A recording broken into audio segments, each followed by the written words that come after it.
I love that quote that's in the little montage thing there, that Jesus didn't die to make us safe.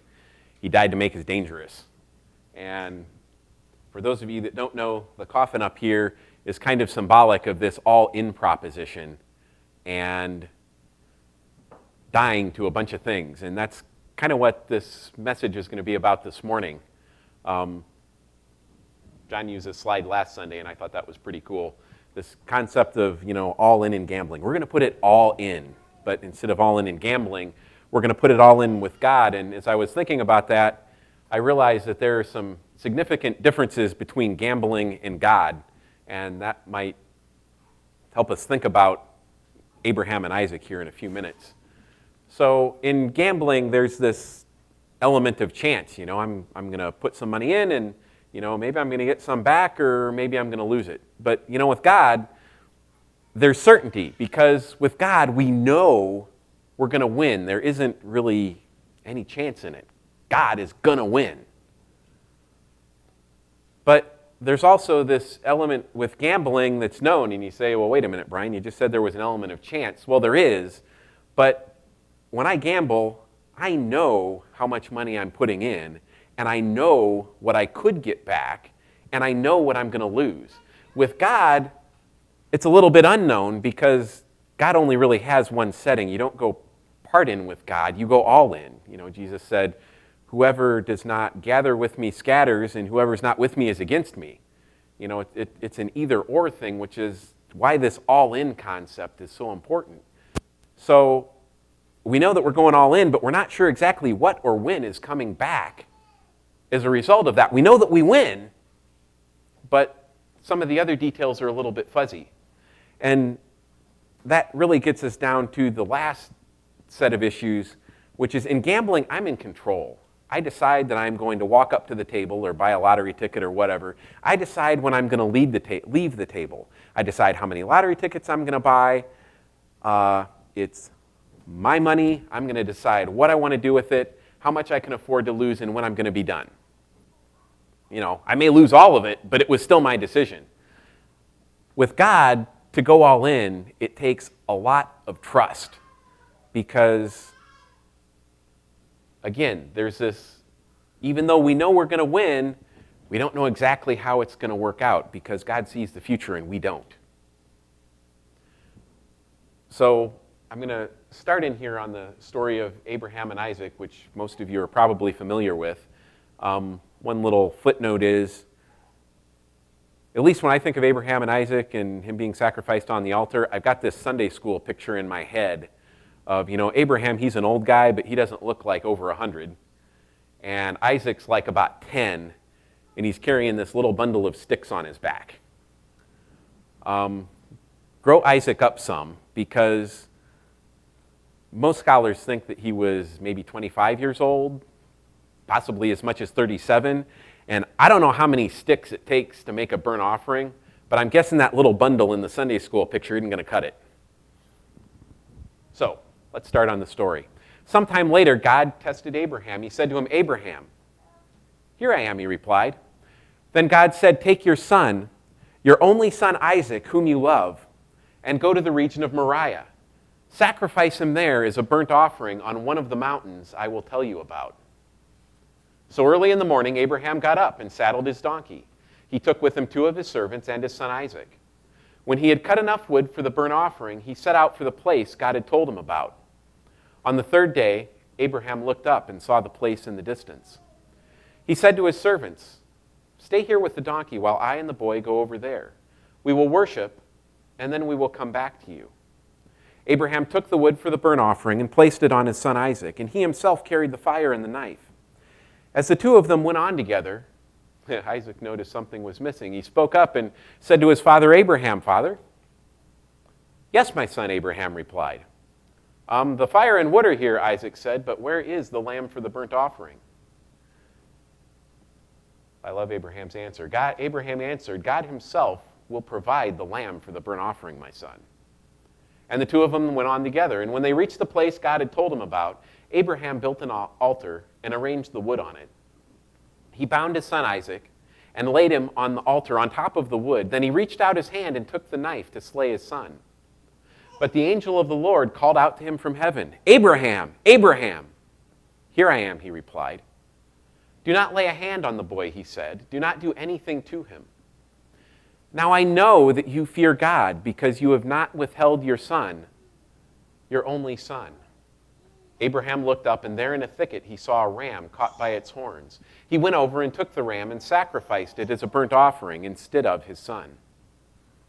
So Abraham called that place, "The Lord will provide." And to this day it is said, "On the mountain of the Lord it will be provided."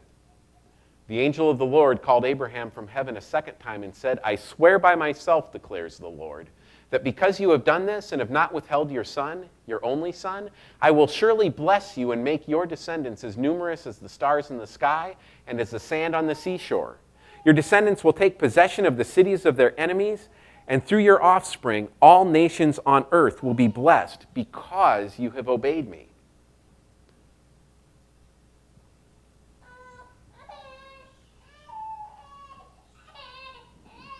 Now, as we're looking at this story, I mean, we've heard this probably a lot of times. It's really easy to skip over the fact that Abraham doesn't know what's going to happen when God says, "Go sacrifice your son," although we're told elsewhere in the Bible that, pretty sure it's Paul that says that, Abraham believed that, well, God could bring him back to life even if he did sacrifice him.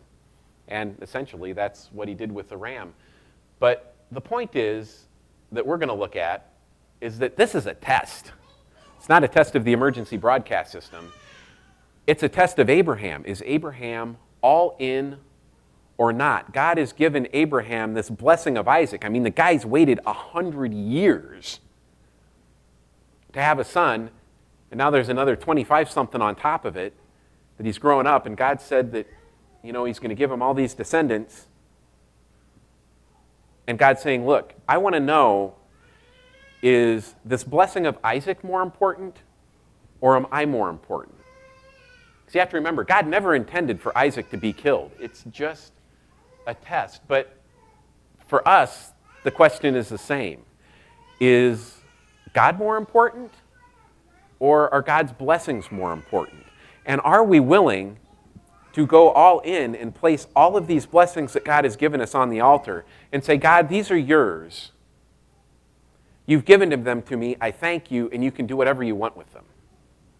And this gets back to the issue of trust. Are we interested in God's best for our life or the best that I can come up with for my life?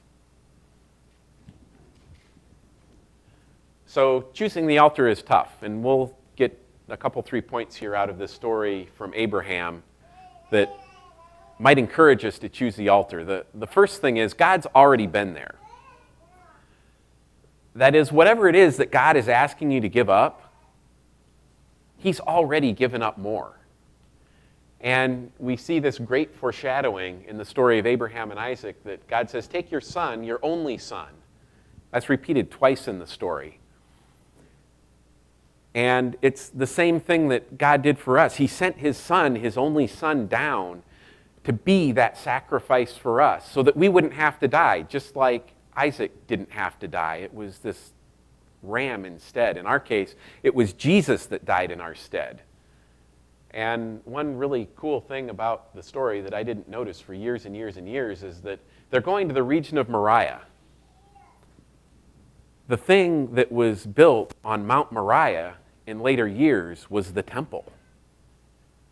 Like, oh my. And I read years ago in one place that, oh yeah, it's the region of Moriah. Well, if the temple's on Mount Moriah, guess what's in the region of Moriah? Well, that would be Golgotha. That's where Jesus was crucified. Now, it doesn't say in the story, we don't know if that's where the whole thing played out, but just knowing God, it would surprise me very little, and the thought just gives me goosebumps. So I like it.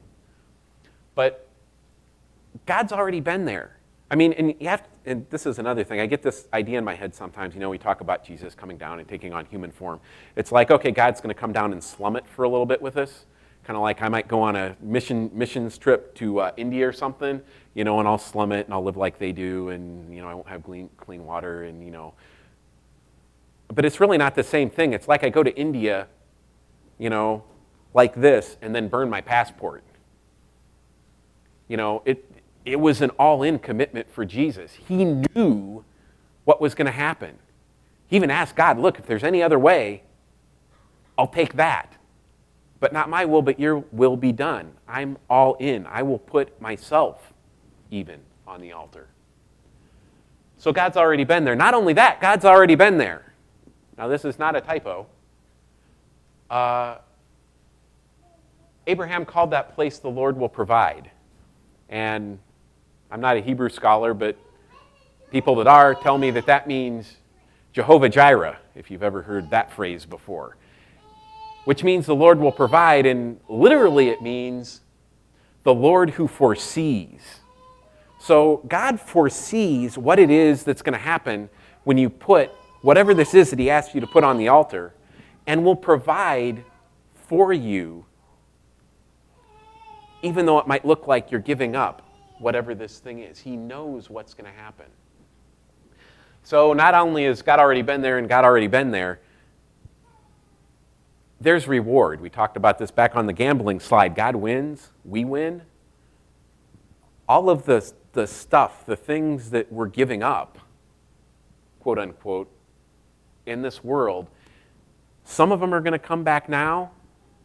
They're guaranteed to come back in heaven. That's why when you look at hymns in the hymnal, if you look at a lot of the last verses in hymns in the hymnal, you can do this, sometime when you're bored during a sermon. Not this one. Sorry, John. There are a lot of last verses that are about heaven. A lot of them. An amazing number of them. In fact, the last verse of Trust and Obey that I left out is a heaven verse. So there's reward here, and in Abraham, this story, we can see this really clearly. God says, I swear by myself.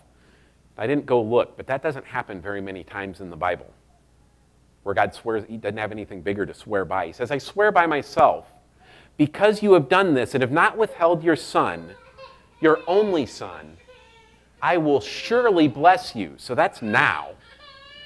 I will make your descendants as numerous as the stars in the sky and as the sand on the seashore. That's later. Your descendants will take possession of the cities of their enemies. That's later, and they're going to win. And through your offspring, all nations on earth will be blessed. That's Jesus. Because you have obeyed me. Because you've obeyed me. That's incredible. There is huge blessing in obedience. And as I think about this as a dad, one thing that I want my kids to do, maybe I should have called them up from Sunday school, is I want them to listen, and I want them to do what I say. I want them to listen, and I want them to do what I say. I want them to listen, and I want them to do what I say.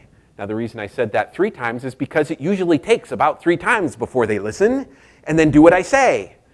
And I seriously thank God that he is more patient than I am. Because if I was God and I was me, I would have zapped me a long time ago. And probably all of you too. But that's what this altar thing is about. God wants us to just listen and do what he says, and he will do incredible things. Amazing things. Jesus said, you'll do even greater things than this. If we just listen and do what he says. So, in thinking about this, I coined this phrase. When we go all in with God, nothing that you put on the altar will be gone for bad. Now, it may be gone for good. It'll be for your good. But nothing that you put on the altar will be gone for bad. It will always be good. And this is how God's economy works. Here's just a few quick verses. So remember, whoever sows sparingly will also reap sparingly. Whoever sows generously will also reap generously. Put it all on the altar. Trust in the Lord with all your heart. Lean not on your own understanding. In all your ways submit to him. Put it on the altar. And he will make your paths straight. I don't know about you, but I'd like straight paths. Now, it doesn't really say whether the paths are going to be going uphill or downhill, or how hard it's going to be, or whether it's going to be raining when you do it. But they'll be straight, and there is great comfort in knowing that I am where God wants me to be, doing what God wants me to do. Because when that's going on, It matters so much less what's going on around me. And it's okay to put stuff on the altar and give it up because I know that it's okay. And this is a great one because the preface to this is God saying, you know what, if you guys have screwed up so bad and worshipped idols that the land has kicked you out, you've been taken over by your enemies, you're in captivity. So you've done everything wrong and you're slaves in a foreign land. But if from there you seek the Lord your God, you will find them if you seek him with all your heart and with all your soul. It's a conditional promise, but it's really cool because if you go all in with God and seek him with all your heart and with all your soul, he will be found. If you feel that there's, kind of a lack of God's presence in your life, this is the solution. Seek him with all your heart and with all your soul, and he will be found. And, make sure you pray this back at God. This is his promise. He made it up. He has to honor it. He's God. So nothing that you put on the altar will be gone for bad. It may be gone for good. It'll definitely be gone for your good. It may come back sooner. It may come back later. It may come back a lot later. I don't know if anyone's, ever had the experience of putting a dream on the altar and saying, you know what, God, it's yours, and then had it come back again. Certainly in my life it's happened. I know other people that they can relate stories that are the same. So I'm just going to put one out there, and I'll try and keep it short because it's about my wonderful wife. I like talking about my sweetie. When I was starting in high school, I really wanted to be married. And I was 17 then. And I didn't get married until 10 years ago when I was 32. That was a long 15 years. Long 15 years. I can still remember how long the 15 years were. And you can talk to us later. There are lots of reasons that it took that long. But one of them, at least for me, was that I needed to put this desire to be married on the altar and give it to God. Now, why on earth would I have to do that? Doesn't God want me to be married? It's, generally God's plan for lots and lots of people. But God didn't want me to take my wonderful wife and make her more important than him. I mean, my wife is wonderful. She takes care of me. She makes me yummy food for no reason at all other than to see me smile, which, in my world, this is a pretty big thing. She snuggles me. She makes sure I get where I'm going. I get there when I'm supposed to be there. When I leave her out, I end up sitting at the corner depot while everyone else is at Richard's. This happened yesterday. She's wonderful, and I love her lots. But if I take her and make her perform all the roles that God is supposed to perform in my life, she will fail miserably, not because she's a bad wife, but just because she's not God. And so God knew that if I got a wife too soon, that I would set her up here when she's really just supposed to come alongside. And it took, about 15 years for me to get that done finally. But I did actually come to a point where I could say, you know what, God? If it's just me and you, if this is all there is, I'm okay with that because you're enough. And that's good enough. So here, you can have it. If this is going to work, and I'd been praying this part all along. See, it's a difference between me following Jesus and Jesus following me. Before I'd been, I had prayed all along, God, if this is going to work, you're going to have to make it happen because I can't do it. It's pretty clear. But all along, I was having Jesus follow me to make it all work. But when I put it all on the altar, I was able to follow his lead. And I think it worked out pretty amazing. And, I could keep going. I've got more stories if you want to hear more stories later in connection time. But the real question is, what does God want you to put on the altar? I can't answer that question for you. Only God can tell you. But I dare you to ask him. I mean, God tells us that we should examine ourselves to see whether we're in the faith. We're supposed to test ourselves.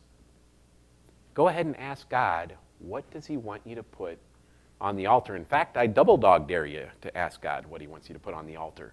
But when you do that, so you're sitting there going, be ready to go all in, because that's the only setting that there is with God. And the reason that this is the third time that that's up on the screen from Trust and Obey is that it just sums it up. It says, but we never can prove the delights of his love. This is an Englishism. We never can know the delights of his love until all on the altar we lay. For the favor he shows and the joy he bestows are for them who will trust and obey. So you can read where this comes from in the beginning of Mark Batterson's book, which is back there on the table. And you're welcome to get a copy, but pack your coffins and let's go all in with God. Now I've moved the prayer time to the end so that we can just do that and have an opportunity to respond and just ask God the question, what is it that I should put on the altar? Feel free to come up to these altars and pray. They're open. You're welcome to do so. Feel free to pray where you're at. God will tell you where you need to be to do this. And let's just take a few minutes while Karen plays Trust and Obey and just pray.